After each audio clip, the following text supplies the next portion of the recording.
This is my first video, and I was actually inspired by one of my friends,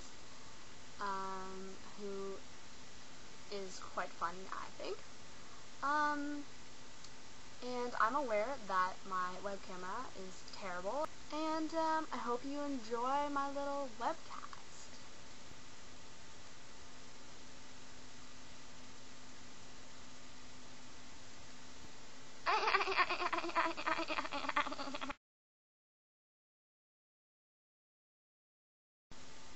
What shall I do today? What shall I do today? What shall I do today? What shall I do?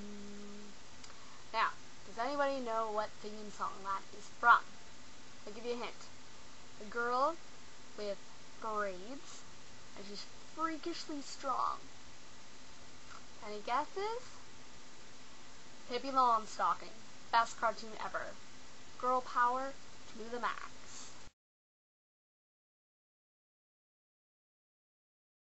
So, because I was not sure what I was going to talk about for my first web blog or cast or whatever you want to call this, I decided to read a comment that my friend sent me on Facebook.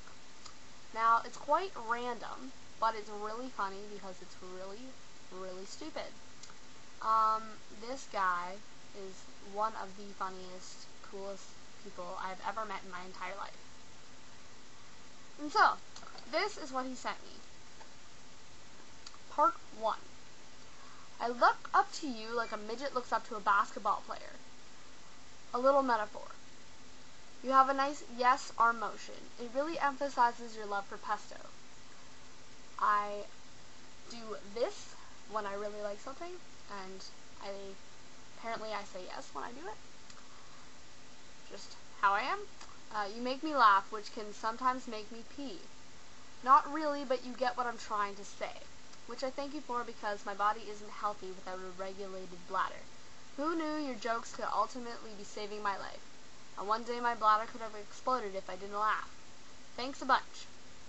You should learn to speak Swiss. I know it sounds weird, but I have a plan. If you learn to speak Swiss, I can tie your hair into braids like Pippi Longstocking.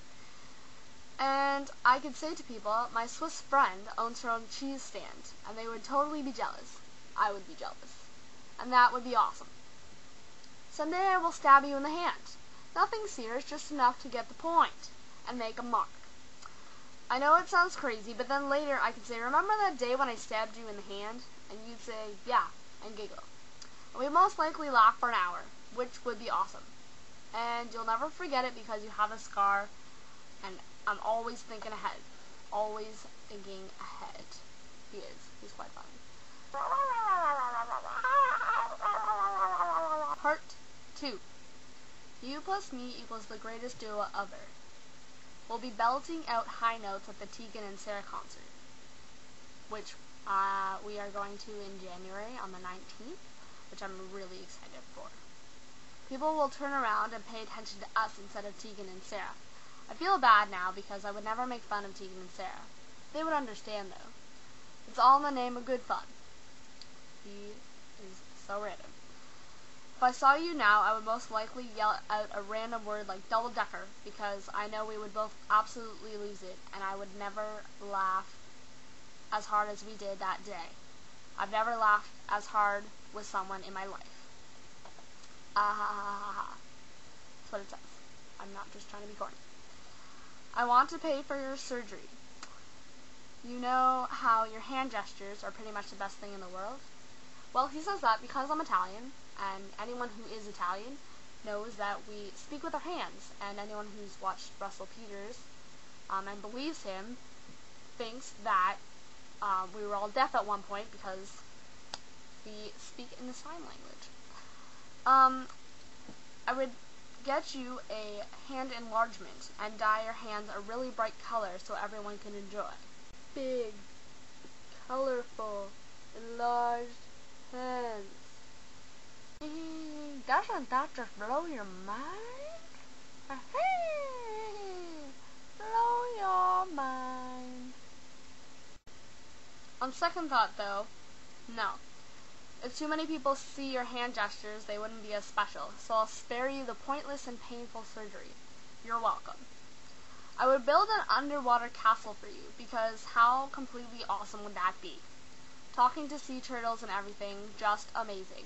Who wouldn't want that?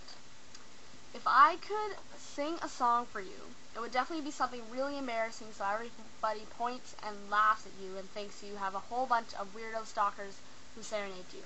I'm such a good friend. We could live under the stairs. If we lived under the stairs, people's footsteps would create our heartbeats and create a rhythm for us to follow. And the Portuguese girl would, of course, sit in the corner playing the tambourine, and the little Spanish boy would hold out his hands and we would put coats on him. What a strange picture I've painted. Take a few minutes to picture it. Love, me. P.S. I'm so sorry I made you read this. It is pretty could have totally spent this valuable time doing something else, like eating pie. But there is yet another pie at my house. God, I love pie. Until next time, see ya.